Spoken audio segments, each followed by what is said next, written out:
ఆ రకంగా ఆ రోజు తప్పులు జరిగినాయి. ఇవన్నీ మనం ఊసుబాక ఉపన్యాసం చేస్తున్నాయి కాదు, దానికి సంబంధించిన లెక్కలన్నీ మనం ఇచ్చాం. అందుకని ఆ రోజు సరళీకరణ విధానాలు ప్రజలకు ఎంతో వినాశనకరమైనవి, ప్రమాదకరమైనవి. మన విద్యుత్తు ఛార్జీలు ఆ పోరాటం మనం చూసాం. అయినా పెట్టుబడిదారీ విధానాన్ని వాళ్ళ స్వార్థం కోసమైనా కొన్ని ఉపయోగించుకునే అవకాశం ఉంటే ఆ అవకాశం కూడా సద్వినియోగం చేసుకోకుండా ఈ దేశంలో ఉండే అన్ని రాష్ట్రాల్లో వెనకబడిన రాష్ట్రంగా మనం ఉన్నాం. మనం గొప్ప రాష్ట్రంగా ఎక్కడ చెప్పుకుంటున్నాం? అమెరికాలో చూడమంటున్నాం. సిలికాన్ వ్యాలీలో ఎవరున్నారు? మన వాళ్ళు ఉన్నారు అని చెప్పుకోవడానికి తప్ప, ఎక్కడో అమెరికాకి సేవ చేసే మన వాళ్ళు ఉంటే వాళ్ళందరూ మన వాళ్ళ కింద లెక్కేసేసుకొని మేము ఎంతగా ఉన్నామని చెప్పుకోవడం జరిగింది తప్ప మన రాష్ట్రం అభివృద్ధి కోసం ఆ రోజు ఏమీ జరగలేదు. ఇది గతించిన సంగతి. ఆ గతించిన సంగతి గురించి ఇంకంతకన్నా ఎక్కువ చెప్పక్కర్లా. 2014లో రాష్ట్రం వేరుపడిపోయింది. అప్పుడైతే నేను హైదరాబాద్లో హైటెక్ సిటీ కట్టాను కాబట్టి ఆ అభివృద్ధి అంతా నాదే భాగం అని చెప్పాడు. అది ఇప్పుడు తెలంగాణ మన రాష్ట్రానికన్నా వెనకబడిపోయి ఉంది. హైదరాబాద్ ఒక ఎంక్లేవ్ అంటే తెలంగాణకి రాష్ట్రానికి మేలు చేసే అది కాదు, అది ఒక ఐలాండ్ అయిపోయింది తప్ప తెలంగాణ రాష్ట్రాన్ని మొత్తాన్ని అభివృద్ధి చేయడానికి అదేమి తోడ్పడలా. హైదరాబాద్ అనుభవాన్ని మనం నేర్చుకోవాల్సి ఉంటుంది. ఎంక్లేవ్ అంటమే ఒక ఐలాండ్లో చుట్టూ నీళ్లు ఉంటాయి. ఆ ఐలాండ్లో మనం ఉంటాం, దానివల్ల ఏమీ ఉపయోగం లేదు, పక్క ప్రాంతానికి ఏమీ ఉపయోగపడదు. మీకు పక్క ప్రాంతాన్ని ఉపయోగపడాలంటే ఎక్స్పాన్షన్, విస్తరణ ఉండాలి. ఒక చోట ఒక పరిశ్రమ పెడితే దాని ముందు లాభం జరగాలి, దాని వెనక్కి లాభం జరగాలి. ముందు వాళ్ళకి లాభం జరగకుండా వెనక వాళ్ళకి లాభం జరగకుండా దాంట్లో ఉండే వాళ్ళకి లాభం జరిగితే అది ఆర్థిక అభివృద్ధి అనిపించుకోవద్దు. అటువంటి అభివృద్ధి ఆ రోజు జరిగింది. ఇప్పుడు కూడా 2014 నుంచి స్వాతంత్రం మనకి బైఫర్కేషన్ అయిన తర్వాత ఆ గుణపాఠాలు నేర్చుకొని చంద్రబాబు నాయుడు గారు మొదట వచ్చాడు కాబట్టి అభివృద్ధి చేస్తాడని మనం అందరం భ్రమంలో పడ్డాం కాబట్టి గెలిపించారు. ఎందుకంటే అప్పటికే 11 సంవత్సరాలు పరిపాలన చేసిన అనుభవం ఉంది. ఆ అనుభవం చేసింది విజన్ 20లు అవి ఇవన్నీ హడావడి కూడా చేశారు. అట్లాంటి విజన్లు ఏమో తీసుకొస్తాడని చెప్పి అనుకున్నారు. రావడంతో అమరావతి, సింగపూర్ మోడల్ 9 సిటీలు, ఈ అమరావతి చుట్టూ 9 శాటిలైట్ సిటీలు, సింగపూర్ మోడలు ఇవన్నీ చూసి 35 ఇయర్స్ ప్లాన్ ఇవన్నీ చూస్తే అప్పుడు సిపిఎం అట్లా చెప్పినందుకు ఎగతాళి కూడా చేశారు. 9 సిటీస్ వద్దు, ఈ కళ్ళు వద్దు, సింగపూర్ వద్దయా, గవర్నర్ బంగ్లా కట్టుకుందాం, ఒక అసెంబ్లీ కట్టుకుందాం, చీఫ్ మినిస్టర్ బంగ్లా కట్టుకుందాం, ముందు ఇక్కడ కాపురం పెడదాం, కాపురం పెట్టిన తర్వాత అన్నీ సర్దుకుందామని మేము చెప్పాము. కాపురం పెట్టకముందే ఇవన్నీ అన్నాడు, కాపురమే లేకుండా పోయింది, అమరావతి లేకుండా పోయింది. వాస్తవంగా ఇవన్నీ పెడితే జగన్మోహన్ రెడ్డికి ఏం అవకాశం ఉండేది? ఈ ఇంట్లో జారిపోయితే కొండా సట్టి తర్వాత పోయింది. జగన్మోహన్ రెడ్డి వచ్చి దీన్ని అసలు లేకుండా ఇక్కడ కాదు విశాఖపట్నం అని చెప్పేదానికి ఏమి శక్తి ఉండేది? ఆ రకంగా చేసాడు రాజధాని. కాబట్టి ఈరోజు రాజధాని అమరావతి ఈ స్థితిలో ఉండటానికి చంద్రబాబు నాయుడు మొదటి కారణం, తర్వాత జగన్ రెండో కారణం. జగన్ కూడా మొదట ఇక్కడే రాజధాని అన్నాడు. ఆ తర్వాత అధికారానికి వచ్చిన తర్వాత అర్థమైంది ఇక్కడేం ఖాళీ లేకుండా పోయింది, అన్నీ ఆక్యుపేషన్ అయిపోయినాయి, రియల్ ఎస్టేటు, భూములు ఇవన్నీ ఆక్యుపోయినాయి. ఈ అధికారం అంతా భూముల కోసం, డబ్బుల కోసం తప్ప రాజధాని కోసం కాదు కదా. అందుకని రాజధాని విశాఖపట్నం మార్చేశాడు. తెలుగుదేశానికి ఛాన్స్ లేకుండా అక్కడే ఆయన రోడ్డుకోవడం, దండుకోవడం, లేకపోతే ఆక్రమించుకోవడం అక్కడ పూర్తి చేశారు. ఇద్దరు పనులు అయిపోయినాయి, రాజధాని మాత్రం కాలేదు. ఇప్పుడు మళ్ళీ పరిస్థితి, ఇప్పుడు మళ్ళీ కూడా కొత్త విజన్ చూపిస్తున్నాడు. ఇంకో 12,000 ఎకరాలు, 13,000 ఎకరాలు అన్నాడు. ఇప్పటికి వీటి గురించి అతిగతి లేదని 12,000, 22,000 ఎకరాలు అన్నాడు. మా గతి మొదటాళ్ళకే మాకు గతి లేదు, కొత్త వాళ్ళు ఏంటని ఈ రైతులు ఆందోళన చేస్తున్నారు. ఇటువంటి పాలకులు అంటే ఈ పెట్టుబడిదారీ విధానాన్ని అభివృద్ధి చేయాలనే పాలకుల్లో కూడా అతిహీనంగా ఉన్న పాలకులు వీళ్ళు. అది నేను చెప్పే పాయింట్. వీళ్ళు రిప్రజెంట్ చేసే పాత పురాతన కాలపు ఫ్యూడల్ వ్యవస్థలు అంటే వాళ్ళకి ప్రతినిధులుగా కనపడుతున్నారు తప్ప ఆధునికమైన పెట్టుబడిదారీ వ్యవస్థకు కూడా ప్రతినిధులుగా వీళ్ళు కనపట్టలేదు, ఇప్పటికీ కనపట్టలేదు. చంద్రబాబు నాయుడు గారు తగిలించుకుంటున్న పేర్లేమో మొదటేమో CEO అని తగిలించుకున్నాడు, అప్పుడు చీఫ్ ఎగ్జిక్యూటివ్ ఆఫీసర్, ముఖ్యమంత్రి కాదు. ఇవాళ నిన్న ప్రైజ్ వచ్చింది ఆయనకి. ఏం ప్రైజు? చీఫ్ బిజినెస్ రిఫార్మర్ అట. ఎవరిచ్చారు? టాటా గారు, కోటక్ గారు, మహీంద్రా గారు, ఇంకెవరో వీళ్ళందరూ కలిసి ఒక కమిటీ వేసి ఈయనకి చీఫ్ బిజినెస్ ఆఫీసర్ అని పేరు ఇచ్చారు. ఈయన పాలిటీషియన్ కాదు, ప్రజల మనిషి, ప్రజల అదంతా కాదు, రాష్ట్రానికి ప్రజలకి ప్రతినిధులు కాదు, ఈయన బిజినెస్ ఆఫీసర్, వాళ్ళకి ప్రతినిధి మనకి. మరి అటువంటి వాళ్ళు వాళ్ళ ప్రయోజనానికి తోడ్పడతాడా? రాయలసీమ, ఉత్తరాంధ్ర, ఆంధ్ర ఈ ప్రజలకి తోడ్పడతారా? అందుకని ఆయన విజన్ మన విజన్ కాదు, అంబానీ విజను ఆ రూపంలో ఉన్నదని చెప్పేసి మనం అర్థం చేసుకోవచ్చు.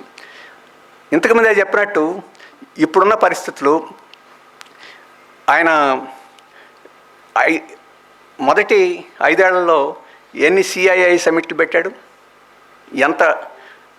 ఎన్ని ఎంఓఏలు జరిగినాయి, ఎన్ని లక్షల కోట్లు ఆ రోజు ప్రకటించారు, వాటిల్లో ఎక్కడన్నా వచ్చిందా? ఆ తర్వాత 5 ఏళ్ళు జగన్ వచ్చి ఆయన కూడా చాలా సిఐఐలు సమిట్లు పెట్టాడు, చాలా ఎంఓఏలు చేసుకున్నాడు, ఎన్ని వచ్చినాయి? రాలేదు. ఇప్పుడు మళ్ళీ సిఐ పెట్టాడు చంద్రబాబు నాయుడు, 16 లక్షల కోట్ల రూపాయల ఎంఓలు అయిపోయినాయి అని చెప్పి అంటున్నాడు.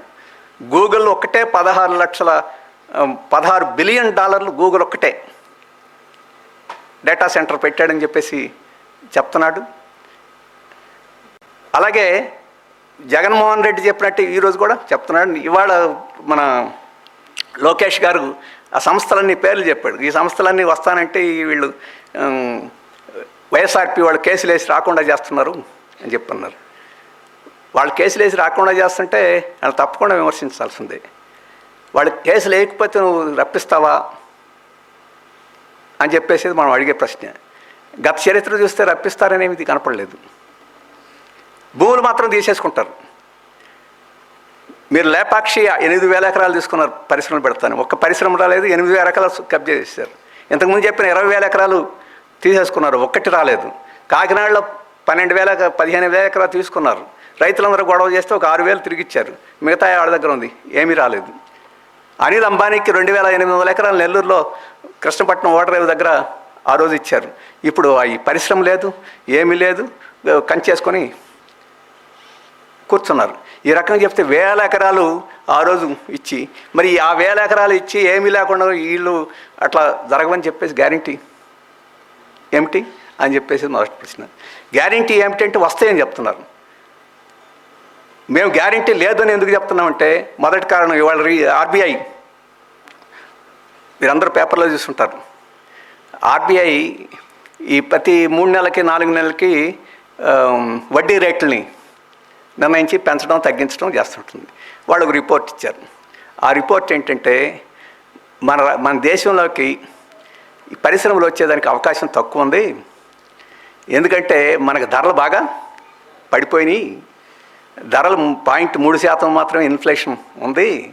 ఇట్లా ఇన్ఫ్లేషన్ రేట్ ఉంటే అంటే వాళ్ళకి ధరలు బాగా ఉంటే పెట్టుబడిదారులు వస్తారని, ఇట్లా పెట్టుబడులు రావు.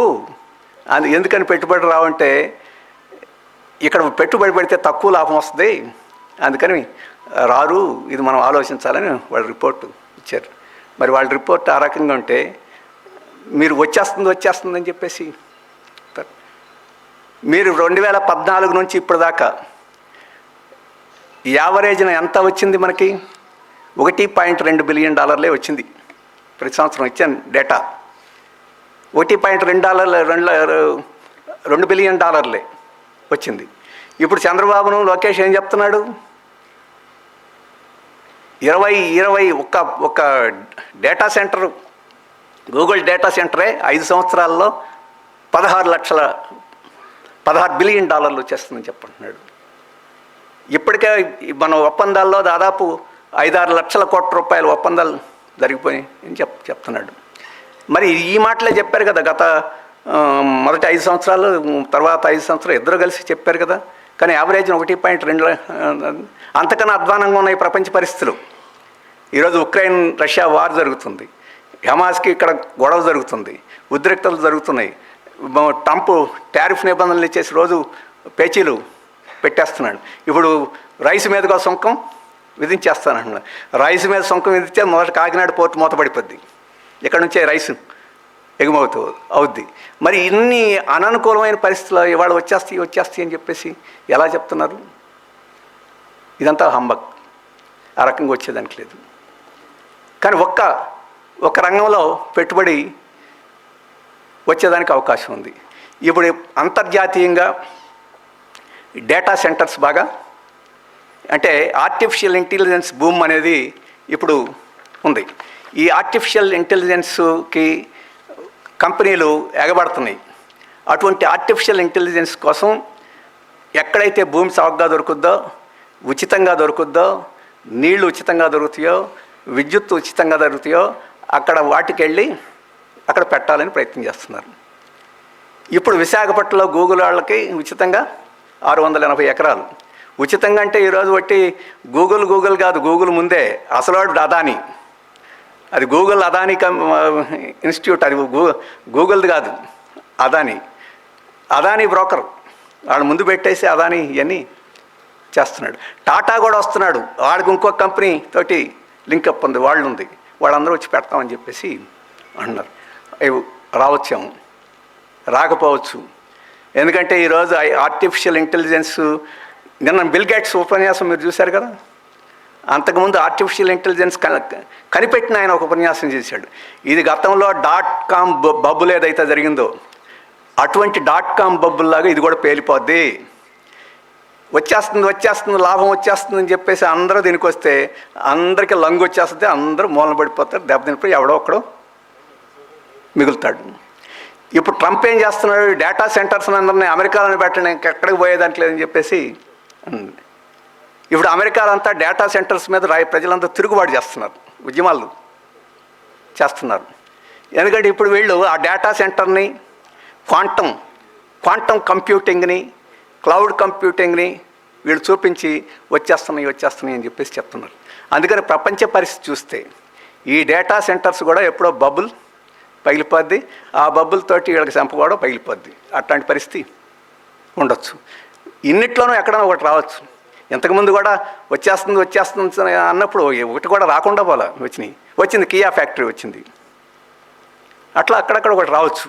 కానీ ఇప్పుడు వీళ్ళు కొట్టినట్టు లక్షల కోట్లు వచ్చేస్తాయి, లక్షల ఉద్యోగాలు సృష్టి అయిపోతాయి, ఆంధ్రప్రదేశ్ అయిపోతుంది, తమిళనాడు, మహారాష్ట్ర, గుజరాత్ వీటన్నిటికీ $12 బిలియన్, $14 బిలియన్ వచ్చినాయి ఇదే కాలంలో.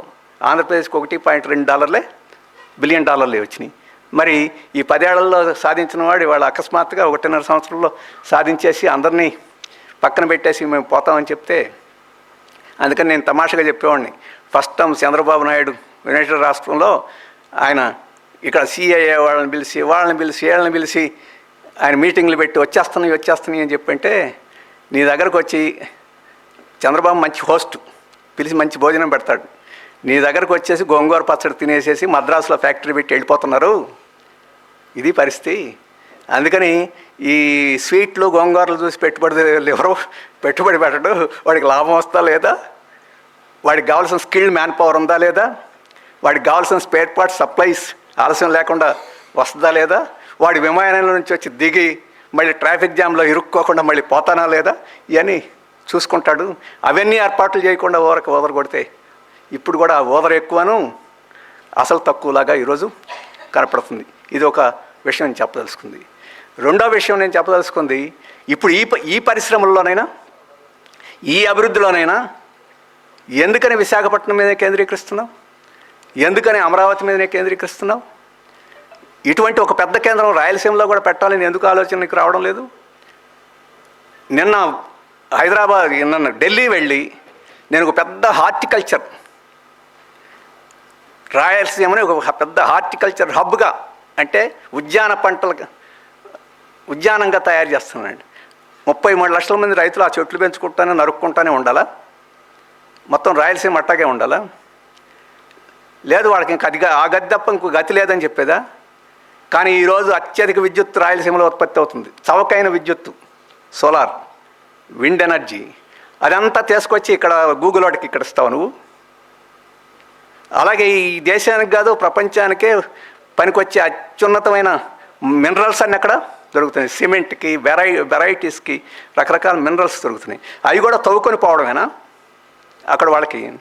అలాగే మన రాష్ట్రంలో అత్యంత సానుకూలమైన క్లైమేట్ రాయలసీమలోనే ఉంది.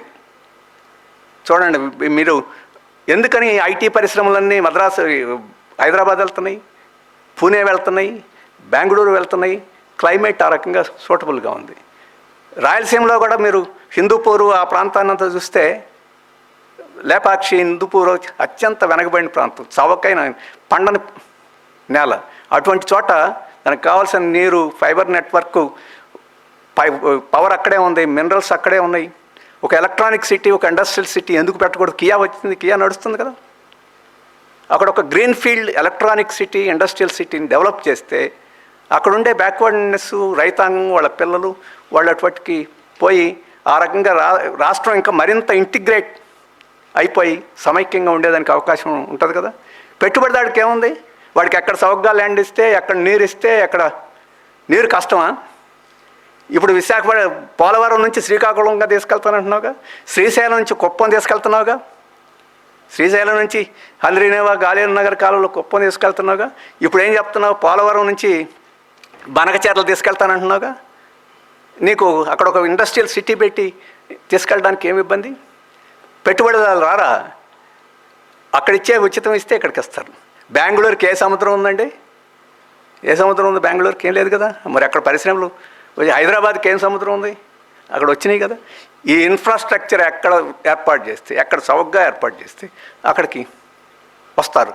అది రాజకీయ నాయకుడు చేయాల్సింది, పెట్టుబడిదారుడుగా చేసేది. పెట్టుబడిదారుడు ఎక్కడ లాభం వస్తే అక్కడికి వెళ్తాడు. అటువంటి దృక్పథం దీంట్లో కనపట్ల. ఈ పరిశ్రమలన్నీ, వాగ్దానాలన్నీ వస్తాయా లేదా అని చెప్పేసి ఒక భాగం అయితే వస్తాయి అని చెప్పి అనుకున్నా కానీ ఇది చేయాలి తప్ప ఈ రకమైన పద్ధతి పారిశ్రామిక విధానం కుదరదు, మంచిది కాదని చెప్పేసి నేను చెప్పదలుచుకున్నాను. అలాగే మీరు అంతర్జాతీయ వ్యాపారం చూసిన, విదేశీ పెట్టుబడులు రాక చూసిన, ఇప్పటికీ మనం 6వ స్థానంలో ఉన్నాం, 7వ స్థానంలో ఉన్నాం, 22వ స్థానంలో ఉన్నాం. మనకన్నా ముందున మహారాష్ట్ర ఉంది, తమిళనాడు ఉంది, కర్ణాటక ఉంది, గుజరాత్ ఉంది, ఇప్పుడు ఢిల్లీ, హర్యానా కూడా మనకన్నా ముందు, ఆఖరికి ఉత్తరప్రదేశ్ కూడా మనకన్నా ముందుకు వస్తుంది. మనం అక్కడే ఉన్నాం. ఎందుకు అక్కడే ఉన్నాం? ఈ 11 సంవత్సరాలు ఇద్దరు పరిపాలన చేశారు కదా. అంటే మీరు ఒకరినొకరిని తిట్టుకోవడం, అక్కడ కూడా రకరకాల పార్టీలు పరిపాలన చేసి, డిఎంకే పరిపాలన చేసి, ఏఐడిఎంకే పరిపాలన చేసి, కాంగ్రెస్ వాళ్ళు పరిపాలన చేశారు, బీజేపీ వాళ్ళు పరిపాలన చేశారు. కర్ణాటకలో, ఒక గుజరాత్లోనే ఎక్కువ కాలం బీజేపీ వాళ్ళు ఉన్నారు. మిగతా చోట మహారాష్ట్రలో గొడవలు మనం చూస్తాను. రాజకీయాలు ఒక పక్కనుంటే ఈ రాష్ట్రాన్ని ముందుకు తీసుకెళ్ళాలి, అభివృద్ధిలో ఉండాలి, ఈ పెట్టుబడిదారు విధానంలోనే బెటర్గా అవకాశాలను వినియోగించుకోవాలని చెప్పేసి ఒక ప్రణాళిక, పద్ధతులు ఏ పార్టీ వచ్చినా చేస్తున్నారు కాబట్టి వస్తుంది. ఇక్కడ తినడం, భూమిని తినడం, ఇసుకను తినడం, రాళ్ళు తినడం, రప్పలు తినడం, ఖనిజాన్ని తినడం, ఇదంతా ఫ్యూడల్ మెంటాలిటీ.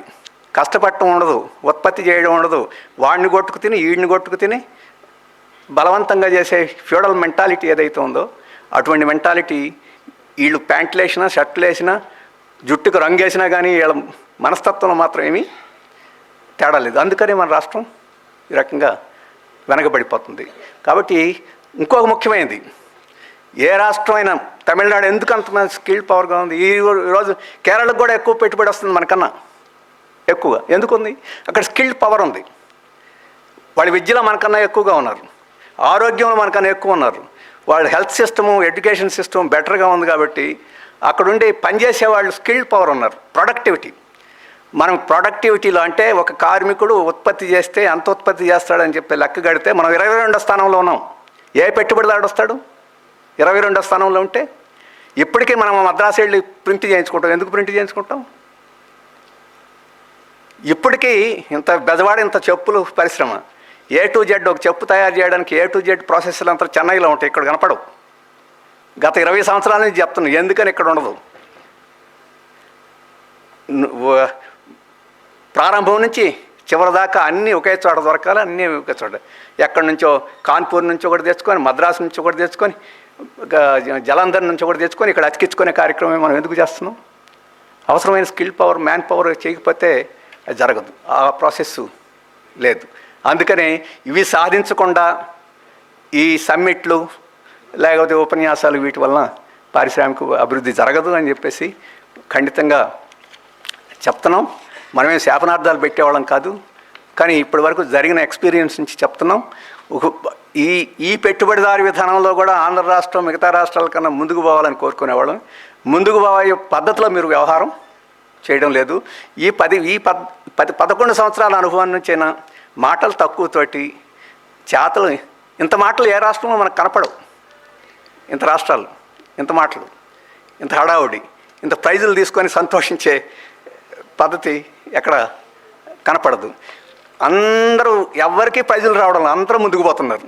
వీళ్ళు ప్రైజులు మాది తెచ్చుకుంటున్నారు, కిటికీల్లో పెట్టుకుంటున్నారు, కానీ ముందుకి పోవడంలా. అందుకని ఈ పాలకుల యొక్క నిర్లక్ష్యం దీనికి కారణం.